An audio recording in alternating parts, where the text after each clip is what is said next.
Hello, welcome back to our channel Edel Inspired dengan gue Edo. dan gue Dela. Di video kali ini gue sama Dela mau mampir singgah nih ke salah satu shelter ya Del ya, yang ada di kawasan Gunung Sindur ya ini ya. Namanya adalah Rainbow Sanctuary. Shelter ini adalah shelter milik Ibu Erika. Yuk kita lihat-lihat kayak gimana sih Rainbow Sanctuary, dan mungkin kita akan interview juga ya Bu Erikanya. Ini kita udah nyampe nih. Kita sudah nyampe, yuk kita langsung mulai aja. Oke.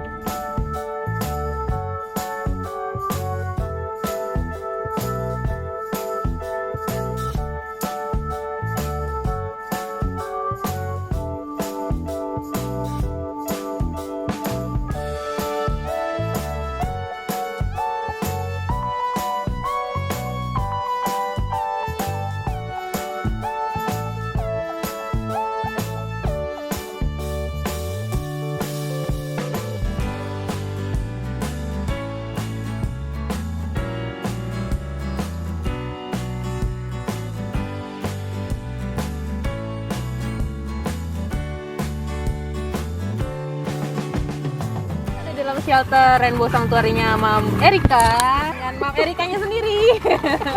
Teman-teman, halo, selamat datang di Rainbow Sanctuary Indonesia. Di sini adalah panti asuhan khusus hewan terlantar ya. Di sini ada anjing, ada kucing, ada monyet, ada kura-kura, ada ayam. Lengkap ya? Lengkap. Pokoknya semua yang butuh pertolongan ditampung dah. Kenapa sih Mam I mendirikan Rainbow Sanctuary ini? Nah itu dia, sebenarnya ini kecelakaan sih. Oh. Tidak ada niat sebenarnya. Cuman karena waktu itu, jadi awal mulanya sih karena keponakan saya itu kena leukemia. Waktu itu umurnya masih 10 tahun di Jawa Timur. Setelah berjuang 2 tahun akhirnya meninggal si Christine. Terus untuk mengobati luka batinnya adikku yang maminya Christine, temanku dokter Amalia yang di Depok itu bilang, coba adikmu pelihara anjing supaya lebih rilis lah kesedihannya gitu, karena anaknya kan cuma 2.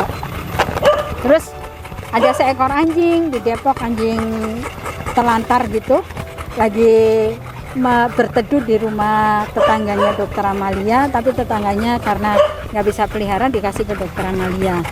Anjingnya tuh putih, kecil, jelek gitu ya, bulunya nggak jelas gitu. Terus bau banget. Terus habis itu aku bilang, waduh, ya sudahlah gitu. Akhirnya aku ke sana, aku ambil anjing itu, mesti disteril dulu karena ada tumornya juga di sini gede banget. Terus tumor banyak di sini, dioperasi dulu di dokter Tina. Setelah sembuh, mau aku kirim ke Jawa Timur. Ternyata dokter Amalia bilang nggak bisa kalau lewat darat, kalau lewat udara, karena Juanda itu tertutup untuk hewan. Jadi akhirnya harus lewat darat. Sementara ternyata anjing ini punya kelainan jantung, jadi nggak bisa juga lewat darat. Akhirnya ya sudah. Terus gimana? Aku bilang gitu kan. Dia bilang ya kamu pelihara lah. Nggak mau. Karena aku dulu tuh sama sekali nggak suka hewan. Oh iya. Jadi rumah itu harus sangat bersih. Terus habis gitu kalau si Mbak habis beres-beres, aku tuh suka gini di tangga, seret, Mbak masih kotor. Waduh. Ya ampun. Itu masuk OCD nggak ya? Masuk OCD. Nah kayaknya sih. Terus Oke. buku tuh aku kan suka baca, buku tuh harus urut. Tingginya, abjadnya, topiknya nggak boleh kecampur. Oh iya itu OCD. Ya kebayang kan kalau punya hewan. Ya. Iya benar. Hewan nggak boleh masuk kecuali ikan dan kura-kura kecil. Nah terus tiba-tiba ada anjing ini, aku bilang nggak mau lah, aku suruh pelihara anjing. Terus dia bilang cobalah, kasihan, kamu nggak lihat itu udah kecil, nggak punya rumah, kehujanan, kepanasan. Aduh gimana ya, ya sudahlah. Akhirnya aku beli, ceritanya sih mau beli kandang, tapi karena nggak ngerti tentang anjingnya, aku beli pet cargo. Si anjing aku taruh situ, kasih selimut, kasih makanan, kasih minuman. Aku cuma bilang gini, kamu di sini ya, tenang di sini. Nggak boleh ngapa-ngapain, nggak boleh nakal. Aku tutup pintu jebret, jadi di belakang. Malam itu dia nangis, teriak-teriak, terus aku cuekin. Sampai kemudian kira-kira jam 3:30 pagi hujan kencang. Terus aku ingat, ada anjing di belakang. Aku langsung turun tangga. Nah, aku lihat dia tuh begini, udah basah semua. Ya, Aduh, kasihan banget. aduh aku merasa bersalah, aku ambil anduk, aku peluk, terus aku andukin gitu, aku bersihin, aku keringin, maaf ya, udah mulai sekarang kamu di dalam aja ya gitu. Setelah itu aku mulai belajar tentang peranjingan. Jadi baca-baca bagaimana melihara anjing, sifat-sifat anjing, mulai ikut komunitas SDL, terus mulai belajar ikut-ikutan bantuin rescue. Sampai akhirnya dalam 1 tahun setelah si Poli ini, anjing ini Poli namanya, punya FB sendiri, dia Poli Maltese. Poli Maltese itu. Nah setelah setahun tiba-tiba di rumah sudah ada 24 ekor. Nah setelah itu diprotes oleh tetangga. Karena kan 24 ekor rumah kecil kan, diprotes, akhirnya titipin ke kos, ke P9, ke rumah Sambala. Tapi sedih kan, tiap kali pulang kan, tiap 2 hari sekali aku kesana gantian sama kakakku. Tiap pulang yang terjadi mereka ngejar mobil di pagar, mereka nangis, akunya nangis gitu. Akhirnya kita cari tanah kemana-mana sampai akhirnya dapat tanah ini. Akhirnya kita bangun lah jadi Rainbow Sanctuary. Itu berarti tahun berapa Mami? 2000, sekarang 3 tahun yang lalu tuh 2017. 2017. Oke, kenapa harus Rainbow Sanctuary namanya? Itu karena anak-anak ini kan berasal dari berbagai macam latar belakang, ras gitu ya, terus jenis binatangnya juga macam-macam. Nah, aku tuh maunya kita tuh jadi satu keluarga yang harmonis, yang indah kayak pelangi gitu. Jadi meskipun berbeda-beda, tapi justru karena perbedaan itu kita jadi indah. Kalau sanctuary-nya ada histori di belakangnya nggak? Iya, jadi sanctuary, kenapa aku pilih sanctuary? Jadi dari awal aku maunya anak-anak ini benar-benar punya rumah terakhir gitu. Benar-benar punya keluarga di sini, diterima, mereka dilindungi sampai kematiannya. Nah, itu tujuan akhirnya, karena kenapa di sini nggak pakai kandang gitu ya? Nah, karena aku maunya mereka bahagia di sini. Jadi karena itu aku pilihnya konsep sanctuary daripada shelter. Tapi emang pas kita datang pun ini rasanya tuh bukan kayak shelter ya? Bukan kayak shelter. Kayak emang Mami pelihara segini banyak gitu nggak sih? Kerjaannya. kayak Swaka Marga Satu mungkin ya. Jadi memang anjingnya bebas jalan-jalan ya. Selama ini nih Mami udah nge-rescue dari 2017 ya, berarti 4 tahun. Ada nggak pengalaman rescue yang paling buruk dan paling memorable? Pada saat kita merescue itu memang menyedihkan. Misalnya si sapi, mana tuh si sapi anak bandel itu? Itu anak sekarang jadi gendut, bandelnya minta ampun, tapi sebenarnya riwayatnya tuh menyedihkan sekali. Jadi sapi itu gedenya paling cuma segini nih. Sapi itu dulu mungkin sama orangnya tuh dikira Rottweiler, keturunan Rottweiler, karena mukanya tuh kayak muka rot, tapi nggak berkembang. Mandak. Dan itu kasihan loh. Itu anak masih kecil ya, masih papis, buntutnya dipotong, nggak pakai anestesi. Terus habis gitu dia diikat di karpet sampai dia tuh cuma bisa duduk pun begini-begini, nggak bisa tidur. Jadi di sini nanti masih ada lukanya. Suatu hari mungkin karena nggak gede-gede, yang punyanya tuh sebel kali, dibuang lah dia ceritanya, dibuang. Tapi ini anak nggak mau pergi, jadi dia balik lagi ke ownernya. Tapi karena nggak bisa masuk, dia sembunyi di bawah mobil ownernya. Dan suatu hari ketabrak, gitu. Patah dari sini ke bawah itu patah. Tapi sama si ownernya habis ketabrak tuh cuma disingkirin pakai kaki gitu, nggak sakit kan gitu. 4 hari dia kesakitan. Sampai akhirnya tetangganya kasihan, terus lapor, akhirnya aku rescue, aku bawa ke Rajanti, dipasang pen, dibawa pasang ring karena hancur dari sini. Itu kalau itu pengalaman yang Paling menyedihkan. sedih ya. Kalau yang menyebalkan Mami, yang paling ngeselin.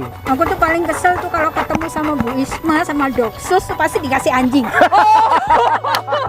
Kita udah deg-degan nih. Kita udah deg-degan kayak cut. Jangan dikat, biar denger. Aku punya 24 dalam setahun tuh gara-gara ngikutin 2 orang itu.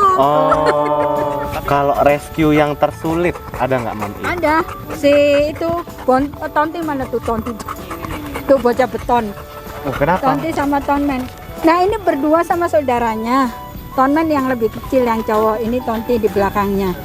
Masuk ke dalam tumpukan beton 4 susun kalau nggak salah. Satu betonnya itu 12 meter. Mereka masuk begini, bukannya mundur, tambah masuk. Nah, ini posisinya begini, jadi tambah masuk kejepit kan. 4 hari di situ teriak-teriak. Terus akhirnya dilaporin sama, karena itu di tanah lapang gitu, tumpukan beton, dilaporin sama orang yang berkantor di sebelahnya. Terus kita rame-rame ke sana, saking sulitnya karena aku udah bawa linggis segala macem kan waktu itu sama Bu Isma sama Mak Falak, terus sama Jil segala udah dicangkulin, ternyata tanahnya begitu keangkat di bawahnya beton lagi. Aduh putus asa, mau diambil dari tengah begini nggak bisa, dari sini nggak bisa, dari sini nggak bisa. Akhirnya kita sewa kren, beton itu diangkatin satu-satu. Ya ampun. Begitu keangkat kelihatan anjing di bawah kan, mau kita tarik pun susah. Kejepit di situ. Kejepit, benar-benar kejepit. Jadi akhirnya di sininya luka, patah malahan. Jadi bahu di sini tuh patah, di sini juga. Jadi pas difoto gitu emang retak, saking kencangnya itu anak mau maju. Akhirnya selamat berdua. Nah sayangnya si tonmennya kena parvo, nggak selamat. Tontunya selamat sampai gede tuh. Tadi Awalnya dengan dana sendiri dong tadinya awalnya. Iya, karena aku nggak suka donasi sebenarnya. Jadi benar-benar awalnya memang Mami pakai Gini, Biaya jadi sendiri ya. sebenarnya sih pada saat gaya-gayaan nyari tanah itu nggak ada duit. Nah itu pada saat kepepet itu akhirnya dibantuin sama Bu Indra Halim. Dibilang gini, Erika, kamu punya kredensial nggak supaya bisa diagunin di bank? Aku bilang nggak ada Bu, orang rumah di BSD aja belum lunas gitu kan. Oh nggak apa-apa, dulu kan harganya waktu nyicil pertama itu harganya masih rendah. Nah sekarang kamu minta top up katanya. Bu Indra kan dari perbankan jadi dia ngerti kan. Aku coba tuh ke BCA segala macam, akhirnya dapat. Nah jadi rumah yang di BSD itu sekarang masih disekolahkan di bank, baru lunas nanti setelah aku pensiun. Ya buat bangun ini, buat sewanya ini sama ngebangun. Nah ini karena konsep awal kan memang sanctuary, jadi kawatnya pun pilih yang wire mesh yang 4 mili gitu kan, yang nggak bisa ditembus. Beda dengan yang ini, kalau ini udah nggak punya duit. Jujur sekali. Ini buat pagernya aja habis 350 juta. Karena memang standarnya standar tinggi ya. Kalau yang sebelah sini kan ini 5.000 meter ke sana. Nah kalau yang ini karena nggak punya duit ya seadanya.